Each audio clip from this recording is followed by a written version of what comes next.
오늘 이웃을 돌보는 가정이라는 제목으로 여러분들과 은혜를 나누고자 합니다.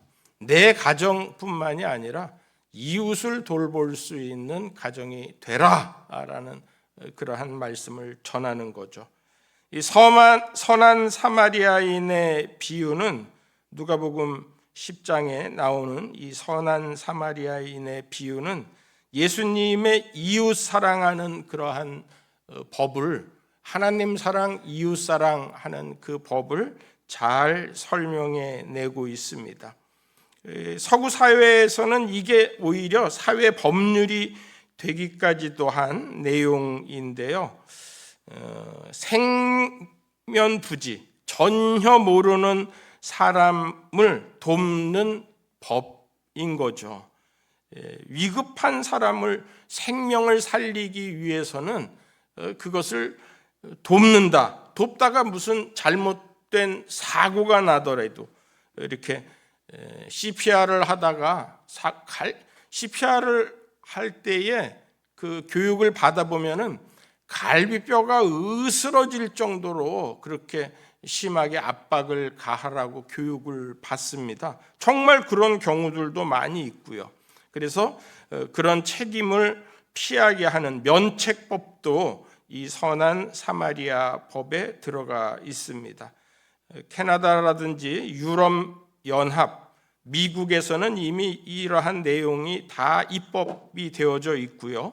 우리나라에서는 응급치료 면책조항에만 이 내용이 포함되어져 있습니다.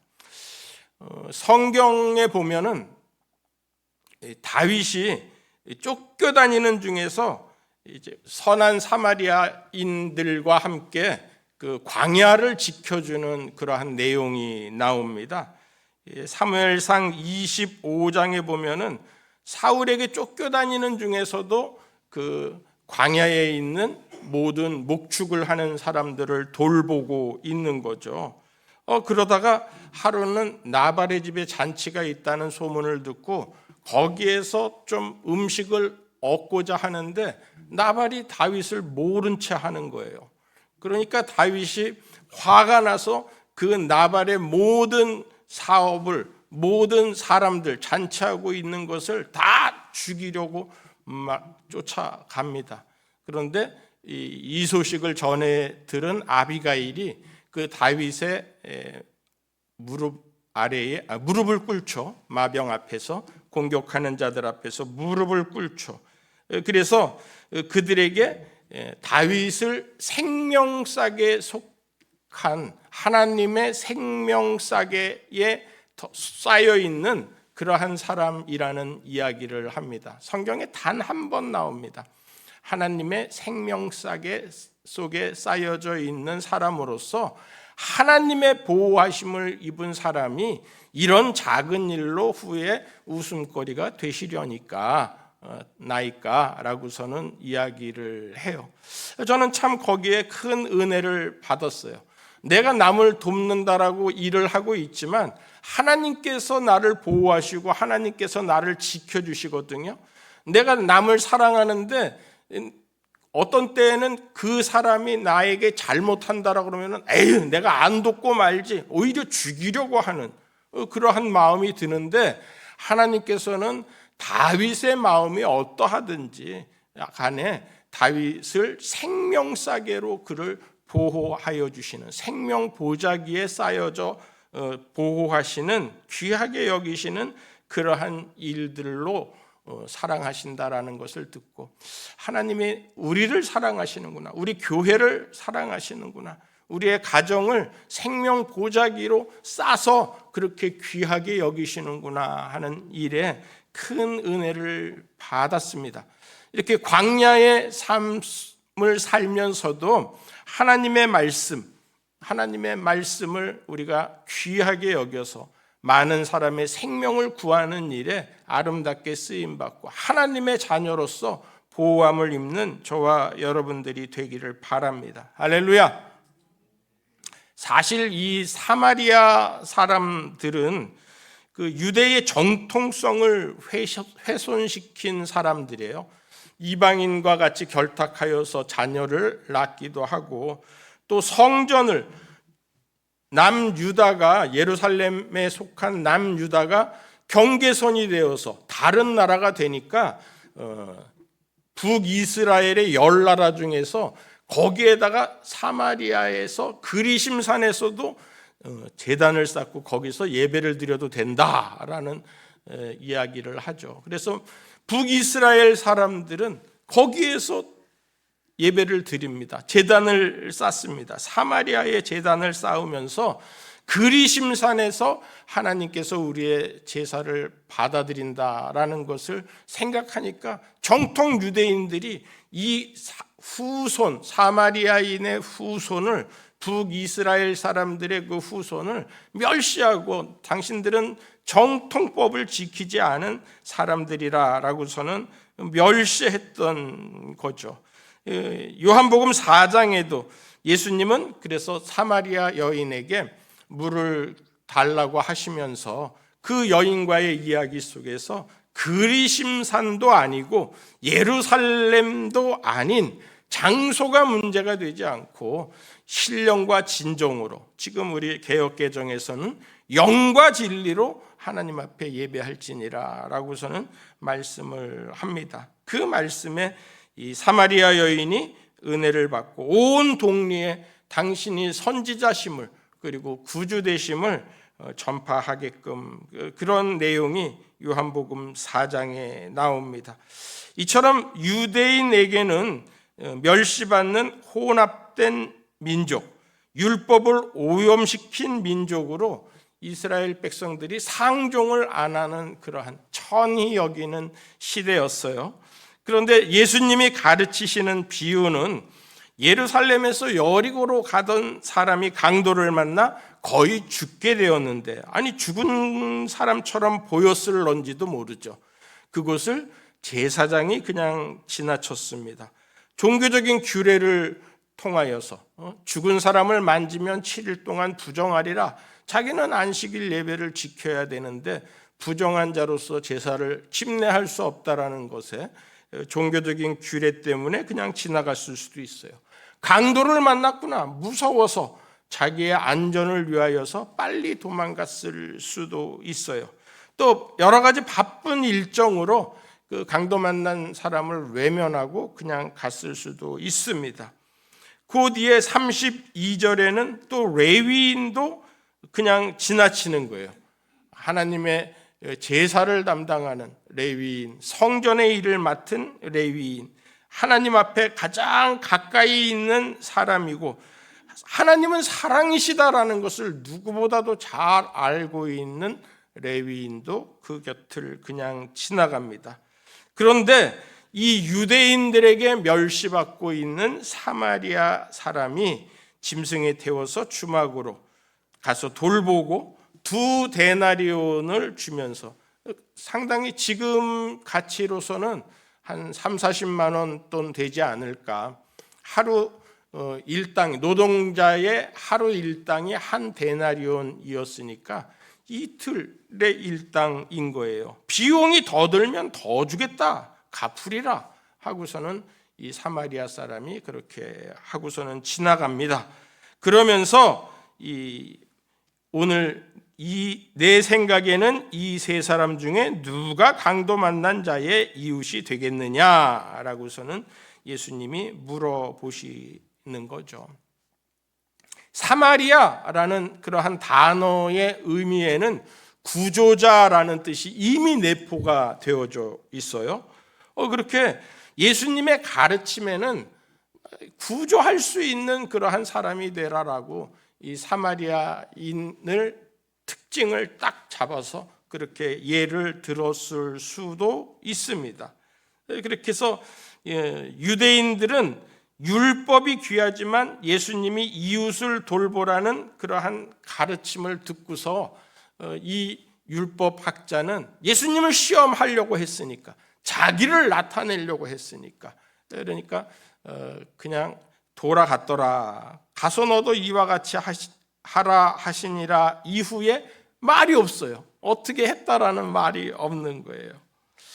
우리가 기도하는 것도 귀하지만 바리새인의 기도보다 세리의 기도를 더 중요시 여기고, 부자로 봉사하는 것이 귀하지만은 가난한 자들을 위하여서 돌볼 수 있는 그러한 부자로, 또는 일반인으로 내가 가난하더라도 남을 돌볼 수 있는 자로 섰으면 어떨까 하는 생각이 듭니다.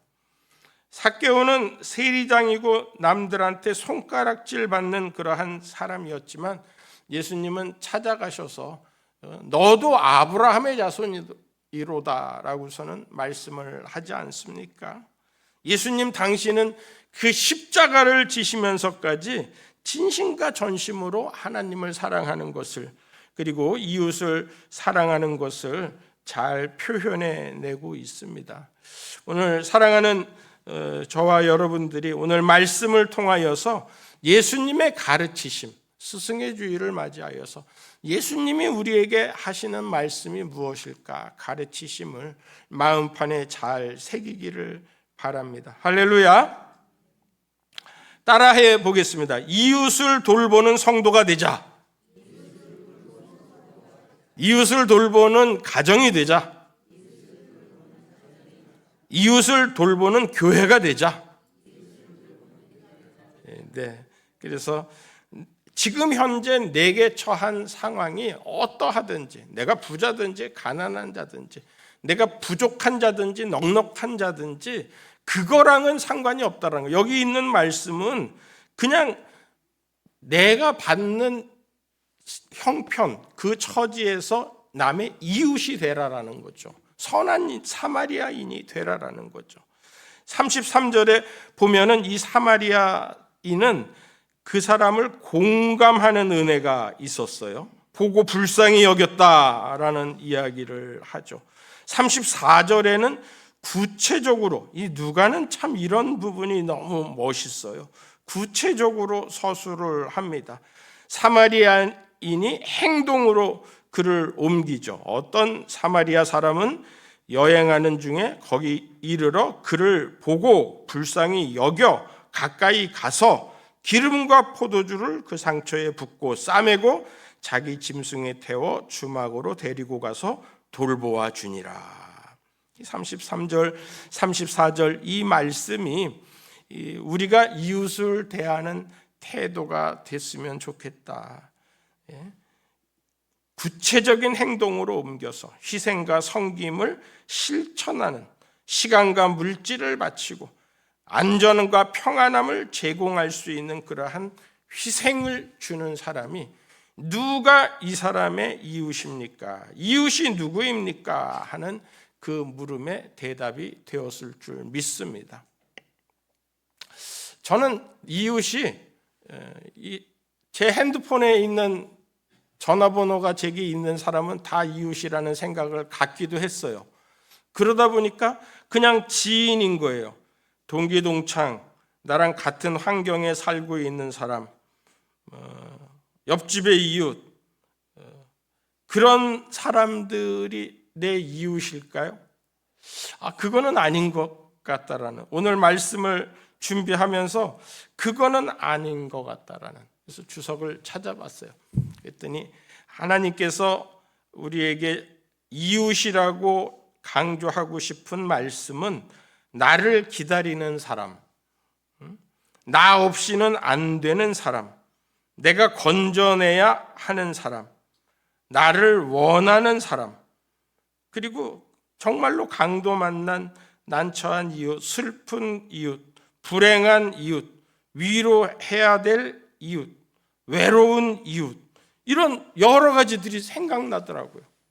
그래서 우리 주변에 내가 이런 사람들을 찾아서 돌보려고 하면은 내 이웃이 수없이 늘어나고 그들에게 예수 그리스도의 사랑을 대할 때에 이 선한 사마리아 사람이 예수님을 몰라도 선한 사마리아 법이라는 그러한 법을 알고 있는 나라와 그 사람들이 얼마나 많을까. 예수님을 전하자 하는 그러한 다짐을 제가 하고 있습니다. 우리가 생각할 때 이웃이라는 공동체는 우리 편이라는 울타리를 넘기기가 굉장히 어렵습니다. 내 편이 내 이웃인데, 그런데 그 울타리를 넘어서 도움이 필요한 사람에게 내 마음을 열고 진심으로 진정한 희생을 통하여서 그를 돕는 마음이 오늘 저와 여러분들이 갖는 예수님의 가르침을 받아들이는 그러한 마음이 되었으면 좋겠습니다. 36절과 37절을 다 같이 한번 읽어보겠습니다. 시작.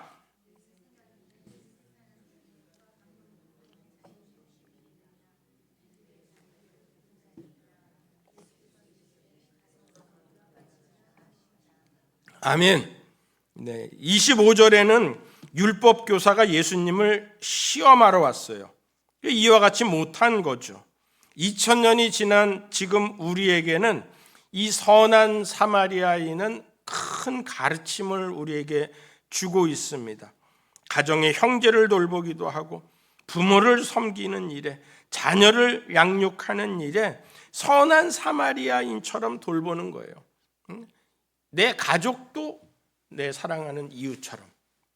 하나님 사랑하는 것 외에 나머지는 다 내 공동체 안에 이웃이 되어서 내 가족을 우선적으로 그리스도 안에서 섬기고, 또 희생과 섬김으로 그 경계를 넘어서 열린 마음으로 다가가서, 예수님은 십자가를 지시기까지 우리에게 우리를 사랑하시고 휘장을 열어 주셨는데, 우리는 내 공동체를 넘지 못하고 그냥 내 편, 내 사람만을 이웃으로 섬기는데, 그러지 말라라는 거죠.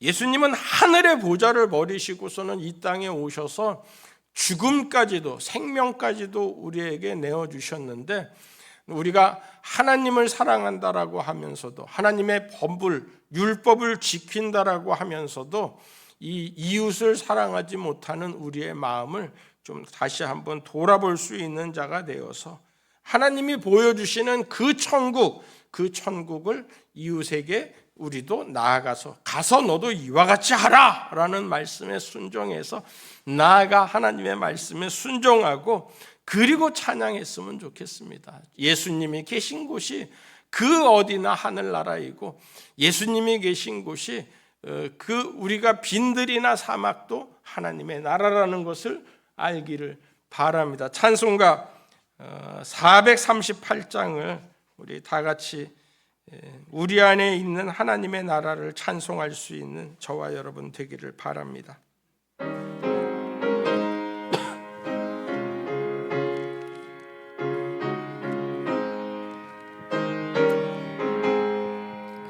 내 영혼이 은총입어 중한 죄짐 벗고 보니, 슬픔 많은 이 세상도 천국으로 하도다. 할렐루야 찬양하세. 내 모든 죄 사함 받고 주 예수와 동행하니, 그 어디나 하늘나라. 주의 얼굴 뵙기 전에 멀리 뵈던 하늘나라, 내 맘속에 이루어지니 날로 가깝도다. 할렐루야 찬양하세. 내 모든 죄 사함 받고 주 예수와 동행하니, 그 어디나 하늘나라. 높은 산이 거친 들이 조막이나 궁궐이나 내 주 예수 모신 곳이 그 어디나 하늘나라 할렐루야 찬양하세 내 모든 죄 사함받고 주 예수와 동행하니 그 어디나 하늘나라. 예수님과 함께 하면은 미워할 사람이 없습니다. 예수님과 함께 하면은 용서 못할 사람이 없습니다. 하나님께서는 우리를 생명 보자기에 싸서 우리의 생명을 보호하여 주시는데, 우리가 하나님을 사랑하고 이웃을 사랑하는 그러한 일이라면 하나님께서 그 모든 일들을 적극적으로 지원해 주십니다. 그런데 이 율법 교사는 자기를 옳게 보이려고 하는 일에 29절이죠. 그 사람이 자기를 옳게 보이려고 예수께 여짜오되 그러면 내 이웃이 누구니까? 아마 자기 가족, 자기 주변의 사람들에게 자기를 옳게 보이는 바리새인의 기도를 드리는 그러한 마음으로 이렇게 물어보지 않았을까 하는 생각을 갖습니다. 그런데 예수님께서는 우리에게 이렇게 선한 사마리아인의 구조자가 되라, 구원자가 되라, 복음을 전하는 사람이 되라, 기도하는 사람이 되라. 내가 전혀 관계없는 일이라도 저 이스라엘과 그 가자 지구의 그러한 전투를 보면서 그들의 전쟁이 그칠 수 있도록, 우크라이나와 러시아의 그러한 여러 가지 아픔을 보면서 우리가 기도하는 자가 될 수 있도록, 어려운 일이 그곳에서 일어나고 있는데도 그것은 지금도 일상을 행하고 있어요. 그렇게 전쟁 중에 있으면서도 학교에 아이들이 보내지고, 그리고 위로 포탄이 나르고 있는데도 직장 생활과 계속 생활을 해나가는 게 벌써 3년이 더 되었습니다. 그러한 일상 속에서 일어나고 있는데 우리가 그들을 위한 기도는 그 당시에 한번 하고서는 그냥 끝내지 않았나 하는 생각이 듭니다. 계속해서 이 땅에 평화가 오고 그 모든 전쟁이 그치는 일을 노력하는 사람들을 위하여서 기도하고, 그럴 수 있는 저와 여러분들이 되기를 바랍니다. 사도 바울은 그 복음을 전하는 일에 그렇게 애를 쓰는데 하나님께서 그런 사람들을 또 붙여주시는 것 같아요. 사도행전 16장 14절과 15절에 보니까 사도 바울이 빌립보에 갔을 때에 두아디라시에 있는 자색옥감 장사로서 하나님을 섬기는 루디아라 하는 한 여자가 말을 듣고 있을 때 주께서 그 마음을 열어 바울의 말을 따르게 하신지라. 그와 그 집이 다 세례를 받고 우리에게 청하여 이르되 만일 나를 주 믿는 자로 알거든 내 집에 들어와 유하라 하고 강권하여 머물게 하니라. 그래서 사도 바울과 그 일행을 모셔서 자기 집에 머물게 하시고, 빌립보를 이렇게 여행을 하다 보면은, 성지를 여행하다 보면은 그 루디아의 집이 교회가 되어져 있는 것을 우리가 볼 수 있습니다. 거기에 시내가 흐르고 거기에서 내 발을 이렇게 담그면서 아마 여기에서 물감 드리는 일을 자색옥감을 하기 위하여서 이런 장소를 택하였구나. 그런데 자기의 사업장이 아닌 교회를, 자기 집을 교회로 내주는 일을 그렇게 기꺼이 하였구나. 그런 일들을 우리에게 성경을 통하여서 생각하게끔 합니다. 5천 명이 남자만, 장정만 5천 명이 모였을 때에 숫자에도 안 들어가는 아이가 보리떡 5개, 물고기 2마리를 주님께 드리는 그러한 성도, 그러한 마음, 그게 이웃사랑이 아닐까. 많은 사람이 배불리 먹고 12광주리가 남았다라는 거 아닙니까? 죽어가는 백성을 위하여서 이 내 딸 내 백성입니다. 하나님 긍휼을 베풀어 주세요. 불쌍히 여겨 주세요 하면서 기도하던 예레미야.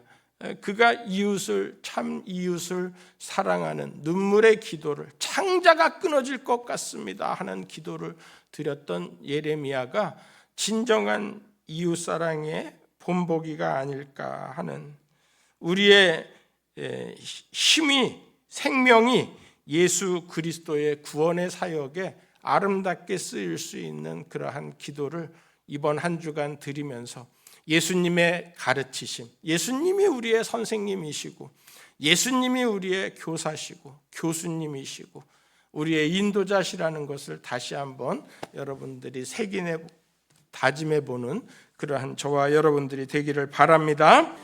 이제는 우리 구주 예수 그리스도의 무한하신 은혜와 크고 놀라우신 하나님의 사랑과 성령님의 감화감동, 축복, 역사, 교통케 하심이 예배드린 모든 성도들의 가정과 산업과 일터 위에 오늘 아버지 하나님이여 교사로서 격려를 받은 이들이 사회적으로도 많은 영향력을 끼치며 예수 그리스도의 복음을 전하며 하나님의 능력을 얻고 힘과 지혜로 세상을 승리하는 삶을 살아가기를, 자녀들이 형통하고 잘 되기를 간절히 축원하옵나이다. 아멘.